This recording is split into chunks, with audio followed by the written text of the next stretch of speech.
Pois imagínate, é un soño vital. Entón, estamos aquí ademais ao lado do parque que nos viu crecer, no que xogamos tantas veces e aquí escritando tantos concertos e de repente hoxe tocamos. A verdade é que creo que é unha cosa que estivo no imaginario de fillas dende que naceu.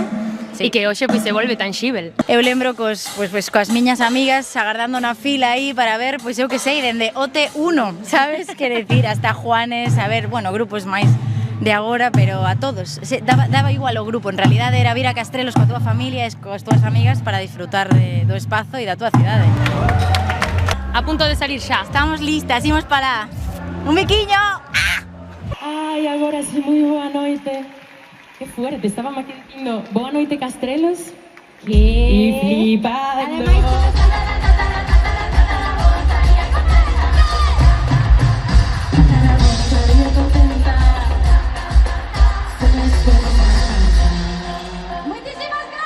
Pois o espectáculo novo Tertulia de Fillas de Casandra é un espectáculo que está moi traballado, un disco moi persoal, un disco moi valente, como, bueno, todas as cousas que fan fillas, e é un directo, eu creo que moi innovador e moi sorprendente, non?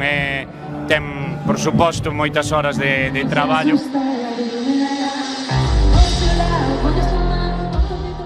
Agardamos disfrutar infinito porque que toquen as nosas colegas en Castrelos. Día máxico, vai ser unha tarde máxica e perfecta. A min, sobre todo, por exemplo, este último traballo, creo que coincidimos, o arriscado que é, como arriscaron, saíron de X zonas de confort para experimentar, pareceme brutal, a min polo menos. Son unhas rapazas que arriscan mogollón, que dende o principio son super distintas a todo o que se fai e que teñen un talento creativo abismal, e que son unhas rapazas de puta madre e moi contentos de velas aquí petar na súa cidade.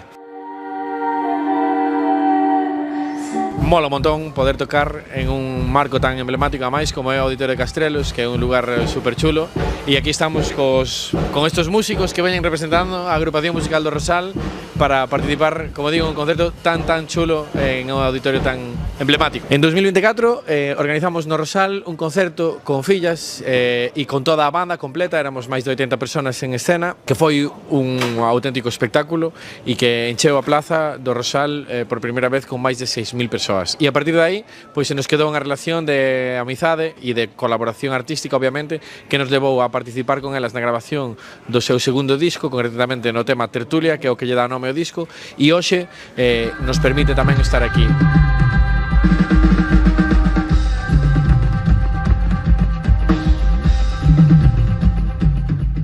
Esta xentiña que está aquí conmigo son os bailaríns e bailarinas que van colaborar con fillas hoxe neste día especial de Castrelos. Isto foi como unha proposta das fillas de María e Sara de preparar con este grupiño, así un pouco express, esta actuación especial. Non é unha coreografía que este dentro do concerto, senón que xerada para este momento en concreto. E acaban de aprendela. Foi un reto xuntar a xente neste mes de agosto, porque estamos todos de vacacións, foi un reto aprender e ensinar esta coreografía nunha hora, e vai ser un reto defendela aí.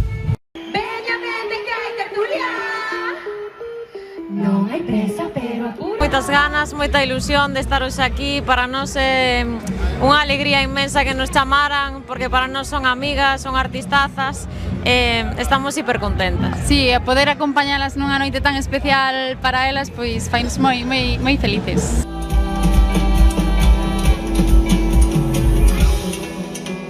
Moitísimas grazas. Pero que acabaremos de asimilar de todo unha vez baixemos e digamos, aconteceu, agora sí. Foi intenso. Sumamente emocionante, estamos todavía procesando e comendo. Como imaginábamos, pero é moi difícil imaginar un concerto así. Para mí, a canción de Tataraboa, que de repente volves a tua cidade e a cantas, e a xente estaba realmente como cando comezou cantando con nós, foi moi emocionante. E a alegría, iso era o que queríamos tamén, convertir este Castrelos nun terreiro da festa, era fundamental.